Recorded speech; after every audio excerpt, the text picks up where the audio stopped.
আমি আবারও ফিরে আসলাম ইন্দ্রদেবী মহাবশীকরণ ইউটিউব চ্যানেলে, ব্ল্যাক ম্যাজিক চ্যানেল। অনলাইন জগতে আমি যে চ্যানেলটি খুলিয়েছি ব্ল্যাক ম্যাজিকের জন্য, ওপেন চ্যালেঞ্জ দিয়ে বলতে পারি আমি যে বিদ্যাগুলো এখন থেকে এই ইউটিউব চ্যানেলে দেব কেউ দিতে পারবে না ইন্দ্রদেবী মহাবশীকরণ চ্যানেলটির ভিতরে। কেন আমি দিচ্ছি বিদ্যাগুলো আপনাদেরকে আমি বলে দিচ্ছি। আমার এই পর্যন্ত 4টি চ্যানেল ইউটিউব চ্যানেল নষ্ট করেছে সব বদমাইশের জারদ সন্তানরা, অলক্ষীর মায়ের সন্তানরা নষ্ট করেছে। প্রথম চ্যানেলটি নষ্ট করেছে আমার নির্বাণ মুক্তি, দ্বিতীয় চ্যানেলটি ডাকনি মোহিনী বিদ্যা চ্যানেলটি, তৃতীয় চ্যানেলটি দরবারে বেলাইতি শরীফ, চতুর্থ চ্যানেলটি আমার শেষ চ্যানেলটি আমলে তেলেসমাতি জাদু চ্যানেলটি নষ্ট করেছে শালার বেটারা। তাই আমি এখন ইন্দ্রদেবী মহাবশীকরণ চ্যানেলটি খুলেছি আপনাদের মাঝে বিদ্যা দেওয়ার জন্য। এমন কোনো হাঙ্কির পুত এখন থেকে আমার উপরে অ্যাটাক করবে, কর দেখি তোর কত সাহস আছে, বিদ্যা কি আছে আমি দেখাই দিব। আমার গুরুর নামের আমার গুরু নাইম স্যার দুহাই দিয়ে আমি বললাম দেখাই দিব। যদি আমার গুরু নাইম স্যার বাচ্চা থাকে দুনিয়ার বুকে, এখন থেকে তোদেরকে ইউটিউব চ্যানেলে ইন্দ্রদেবী মহাবশীকরণ চ্যানেলে বিদ্যা আমি দিব নগদ, ওপেন।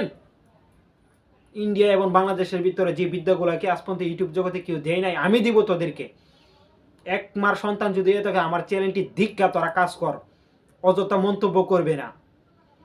মনের রাগে খুশি আজকে আপনাদের মাঝে এই কথাগুলো আমি বলতেছি। আমার 4টি চ্যানেল নষ্ট করে হয়েছে, পুনরায় আবার ওই আমলে তেলেসমাতি আধ্যাত্মিক চ্যানেলটি আমি খুলেছি, আবার আগের নাম দিয়েছে। আমি ভিডিও কমেন্ট বক্সে আমি আমার এই চ্যানেলটির নতুন আবার যে চ্যানেলটি পুনরায় খুলেছি চ্যানেলটির লিঙ্কটি দিয়ে দেবো। ভাই আমার 370টি থেকে 75টি আমার ভিডিও ছেড়েছিলাম, আধ্যাত্মিক জগতের ভিডিও ছাড়ছিলাম। ওপেন আজ পর্যন্ত কোনো অনলাইন জগতে এরকম বিদ্যা কেউ দেয় না। আমি যে বিদ্যাগুলো দিয়েছিলাম বহুত কষ্ট করে আমি বিদ্যাগুলো আমি অর্জন করেছি, আমি দিয়েছি। আমি খাতায় রেখে লাগছিলাম না। আমার চ্যানেলে থাকলে আমি যখন মন চাই তখন আমি নিয়ে নিতে পারবো। আমি এরকম বিদ্যা কিছু আমি দিয়েছিলাম। আমার এই কারণে আমার মনে খুব কষ্ট। তো ইন্দ্রদেবী মহাবশীকরণ চ্যানেলটির ভিতরে আমি পূর্বেও 2টা আরও বিদ্যা দিয়েছি, এখন আবার একটি বশীকরণ দিচ্ছি। আপনারা যদি বিশ্বাস থাকে আপনারা কাজ করে দেখেন। আজকের যে বিদ্যাটি দিচ্ছি ওপেন চ্যালেঞ্জ, কোনো বেড়া নাই এই বিদ্যার এইরকম কাজ আপনারা করে দেবে। কুত্তা পাগল হয়ে ল্যাংটা পাগল হয়ে আপনার কাছে এই মেয়ে আসতে হাজির হতে বাধ্য, হতে সহবাস করতে বাধ্য, সহবাস করার জন্য 100% বাধ্য। এরকম বিদ্যা আমি আজকে আপনাদের মধ্যে দিচ্ছি। সহবাস করার জন্য বাধ্য বাধ্য বাধ্য বাধ্য বলে দিলাম, ওপেন অনলাইন জগতে বলে দিলাম। যদি নিয়ম যদি সঠিকভাবে পালন করতে পারেন আমি দিয়ে দিলাম আপনাদের মাঝে। আপনারা শুধু আমার নিয়ম অনুযায়ী আপনারা কাজ করে দেখুন আমি কি দিয়েছি আপনাদেরকে। আরে ভাই এরকম জিনিস দেওয়ার মতন ক্ষমতা এখন অনলাইন জগতে নাই, অনলাইন জগতে নাই। আমি আপনাদেরকে দিয়ে দিচ্ছি, যদি আপনারা বিশ্বাস হয় আপনারা কাজ করে দেখুন। আমি আসলে আমি কি মানুষটা কি ভাই, মনের খুনুসে আমি দিচ্ছি। ওই আমলে তেলেসমাতি চ্যানেলটি আবার নতুন পুনরায় খুলেছি, কিন্তু আমি হেডের ভিতরে দিতে পারতাম, কিন্তু হেডের ভিতরে আমার আধ্যাত্মিক বিষয়, তাই এটার ভিতরে দিতে পারো না। তো সেক্স করার জন্য নারীকে কুত্তা পাগল করে বের করে আনার জন্য, জ্বালাপোড়া সৃষ্টি করে নিয়ে আসার জন্য আজকে আমি দিচ্ছি বিদ্যাটি। আপনারা কাজ করে দেখেন। প্রথমে মহাবশীকরণ বিদ্যা। আপনি কাউকে ভালোবাসলে যাহাকে পছন্দ করেন সে পাত্তা দিচ্ছে না। এলাকার ভিতরে অনেক সুন্দরী মেয়ে আছে, তাকে পছন্দ করেন, তাকে বলেছেন কিন্তু পাত্তা দিচ্ছে না, বলছেন পাত্তা দিচ্ছে না। তাহাকে ল্যাংটা পাগল করে ঘর থেকে বের করে আনার জন্য, এইটা হলো এক কাপড়ে বের করে আনার জন্য। এটার একটি বাস্তব ঘটনা। গোসল করতেছে মেয়ে, গোসল করতেছে গোসলখানায়, ঠিক আছে, পিটিকুট পরে গোসল করতেছে, কামিজের তলে একটি কাপড় থাকে, মিসকি পরে গোসল করতেছে। তাকে বশীকরণ করা হওয়ার পরে, এই বিদ্যা দিয়ে করার পরে, কোন বিদ্যা যখন কাজ করে তখন এই ডামরতন্ত্র বিদ্যাটি করার পরে ওই কাপড় পরনে গোসল করার অবস্থায় সে চলে আইসা পড়ছে রাস্তা দিয়ে। এটা এমন একটি বিদ্যা রাস্তা দিয়ে চলে, সেটা বাস্তব ঘটনা, যেটা আমি বললাম আর কি, যেটা আমার গুরুর কাছ থেকে নেওয়ার পরে আমি, যেটা আমার গুরু আমাকে বলছে। তাই এই বিদ্যাটা কাজ করতে গেলে সাবধানে কাজ করতে হবে, সাবধান, 100 বার সাবধান।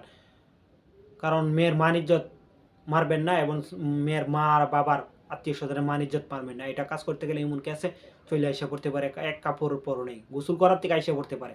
এটা গোসল করার থেকে আইসা পড়ছে, তো এইভাবে কাজ করবেন না ভাই। তো আজকে যে বিদ্যাটি দিচ্ছি, প্রথমেই কাজ কিভাবে করবেন, মন্ত্রটি অমাবস্যা রাত্রিতে সিদ্ধ করে মুখস্থ করে নেবেন, 1108 বার পরে সিদ্ধ করে নেবেন। তো প্রথমে আপনাকে কি করতে হবে, কিছু জিনিস দ্রব্য সংগ্রহ করতে হবে, সামগ্রী, তন্ত্র সামগ্রী সংগ্রহ করতে হবে। তন্ত্র সামগ্রী কিভাবে সংগ্রহ করবেন, করতে গেলে আপনি কিভাবে সংগ্রহ করবেন সেটা আপনি জানেন, আমি জানি না, কিন্তু আমি আপনাদেরকে বিদ্যাটি দিয়ে দিব, আপনারা কাজ করুন, আপনারা কাজ করুন, আমি দিয়ে দিচ্ছি, আপনারা কাজ করুন। এখন প্রথমেই আপনাকে ব্যক্তির নাম সংগ্রহ করবেন, তার মা বাবার নাম সংগ্রহ করবেন, তার ছবি সংগ্রহ করবেন, তারপরে তার পরনের কাপড় অথবা মাথার চুল নখ সংগ্রহ করবেন, ঠিক আছে। করার পর আপনাকে লাল মাটি সংগ্রহ করবেন, আটাইলা লাল মাটি সংগ্রহ করবেন আপনি। করার পর আটাইলা লাল মাটি সংগ্রহ করার পর 5টি মোমবাতি, 5টি আগরবাতি সংগ্রহ করবেন, 5 জাতের ফুল সংগ্রহ করবেন, অথবা রক্তজবা ফুল সংগ্রহ করতে পারেন, ঠিক আছে। আপনাকে যে ব্যক্তি কাজ করবে সেই সারা লাল কাপড় পরিধান করতে হবে অথবা কালো কাপড় পরিধান করতে হবে, ঠিক আছে। যেদিন কাজ করবেন সেদিন শনি অথবা মঙ্গলবার হতে হবে। আপনাকে কাজ করতে হবে ফজরের পর সকাল 9টার ভিতরে। আবার কাজ করতে পারেন রাত 2টার থেকে ফজর আজান দিবার আধা ঘন্টা আগে কাজ শেষ করতে হবে আপনাকে, ঠিক আছে। নির্জন স্থানে বসে কাজ করতে হবে, নিরামিষ ভোজন করে, ঠিক আছে। তারপর আপনি খাঁটি সরিষার ঘানি ভাঙা সরিষার তেল সংগ্রহ করতে হবে। এবার মাটির ঘুটি সংগ্রহ করতে হবে, মাটির ঘুটি, কলস, ছোট কলসগুলো আছে না, এই সংগ্রহ করবেন, ঠিক আছে। করার পরে কালো গাভীর দুধ সংগ্রহ করেন, কালো গাভীর দুধ সংগ্রহ করবেন, লাল আটাইলা মাটিগুলা যেটি আছে এটি আপনি করবেন, সংগ্রহ করবেন। কালো গাভীর দুধ দিয়ে লাল আটাইলা মাটি গলবেন, গলার পর একটি মূর্তি তৈরি করবেন। যে ব্যক্তির কাপড়ের যে ব্যক্তির আপনি বসি করবেন তার শরীরের কাপড় অথবা চুল নখ সংগ্রহ করবেন, এই পুতুলের পেটের ভিতরে দিয়ে দিবেন, ঠিক আছে, দিয়ে দিবেন। দেওয়ার পর আপনি কি করবেন, মা তৈরি করেছেন, তৈরি করার পর সিঁদুর আছে না, সিঁদুর, শ্মশানের সিঁদুর থাকে, ওই সিঁদুর আপনাকে সংগ্রহ করতে হবে। এখন সম্পূর্ণ নিয়ম আপনি শুনুন, আগে মন্ত্রটি শুনুন, ঠিক আছে। হোম নম কাল চামুন্ডাই হিং ক্লিং ক্লিং অমুকং বর্ষ কার নামায় ভৈরব দেবায় সাহা। ওম নম কাল চামুন্ডাই হিং ক্লিং ক্লিং অমুকং বর্ষায় কার নামায় ভৈরব দেবায় সাহা। মন্ত্রটি আপনাকে মুখস্থ করে নিতে হবে আগে। তারপরে কিভাবে কাজ করবেন দেখেন। প্রথমে লাল মাটি দ্বারা একটি পুতুল তৈরি করতে হবে, তারপর কলা পাতার উপরে ওই পুতুলটি রাখবেন, যে ব্যক্তির বস্তুগুলো সংগ্রহ করছেন পুতুলের ভিতরে দিয়ে দিবেন। দেওয়ার পর পুতুলটি রেখে ও শ্মশানের সিঁদুরটি দ্বারা ওই পুতুলের গায়ে আপনি তার মার নাম, তার নাম, ছেলে হলে বাবার নাম লিখবেন। লেখার পর ব্যক্তির বাবার নাম, মায়ের নাম লিখতে হবে। তারপর মোমবাতি আগরবাতি জ্বালাতে হবে। সর্বশেষের উপরের মন্ত্রটি 108 বার পড়তে হবে। একবার পড়ুন একটি ফু দিবেন, 107 বার পড়ুন 160টি ফু দিবেন। তারপর আপনি ফু দেওয়ার পর 107 বার পরে 160টি ফু দিবেন, 108 বার পরে 103টি ফু দিবেন। পড়ার পর পাঠ করা শেষ, তারপরে হাতে 3টি তুড়ি দিবেন, হাতে মন্ত্রটি পড়া শেষ 3টি তুড়ি দিবেন। তারপরে আঙ্গুল দিয়ে পুতুলের মাথার মধ্যে এইভাবে কপাল বরাবর 3টি আস্তে আস্তে ছোঁয়া দিবেন, ছোঁয়া দিয়ে শেষ। তারপর আপনি কি করবেন, সর্বশেষ মন্ত্রটি পড়া শেষ।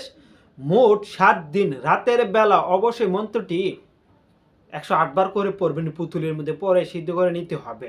না সরি, এই মন্ত্রটি 7 দিন পড়বেন 1008 বার করে, তাহলে সিদ্ধ হয়ে যাবে। তারপর আপনি এই পুতুলটি আপনি মাটির যে ঘট আছেন, ঘরটার কথা বলেছি, ঘরটি আপনি ঘরের ভিতর ভরবেন, ঠিক আছে। বড় একটি ঘট নেবেন, ভরার পর ঘরটিকে আপনি কালো কাপড় দিয়ে বেষ্টনী দিবেন অথবা লাল কাপড় দিয়ে বেষ্টনী দিবেন, দিয়ে আপনি শ্মশানে যাবেন অথবা গুরুস্থানে যাবেন। শ্মশানে সবচেয়ে বেশি ভালো হয়। শ্মশানে গিয়ে আপনি ওই ঘরটি মাটিতে পুঁতি দিবেন, পুঁতি দিয়ে আপনি বাড়িতে চলে আসবেন। কাজটি করতে হবে এশারের পর পুঁতি দিয়ে বাড়িতে চলে আসবেন। এইভাবে কাজ করুন, দেখুন ইনশাল্লাহ আল্লাহর রহমতে আপনার কাজের কি ফল আসে। আমি বলে দিলাম, আল্লাহর রহমতে আপনার রেজাল্ট পাবেন। এইরকম মন্ত্র, এইরকম কাজ, এইরকম বিদ্যা আজ পর্যন্ত ইউটিউব জগতে কেউ দেয় নাই, আমি দিয়ে দিলাম। আর আমলে তেলেসমাতি জাদু যে চ্যানেলটি লিঙ্কটি আমি কমেন্ট বক্সে দিয়ে দিব। আর আমার কাছে এজজ ব্যবহৃত কাজ করলে কাজ হবে না হবে না হবে না। এজজ নিতে গেলে আপনার নাম, আপনার বাবার নাম, মায়ের নাম, ঠিকানা, বয়স লিখে দিয়ে তারপরে এজজত নেবেন। আর করতে গিয়ে যদি কোনো ভুল ত্রুটি হয়, আমি আমার চ্যানেল কোনোভাবে দায়ী থাকবে না।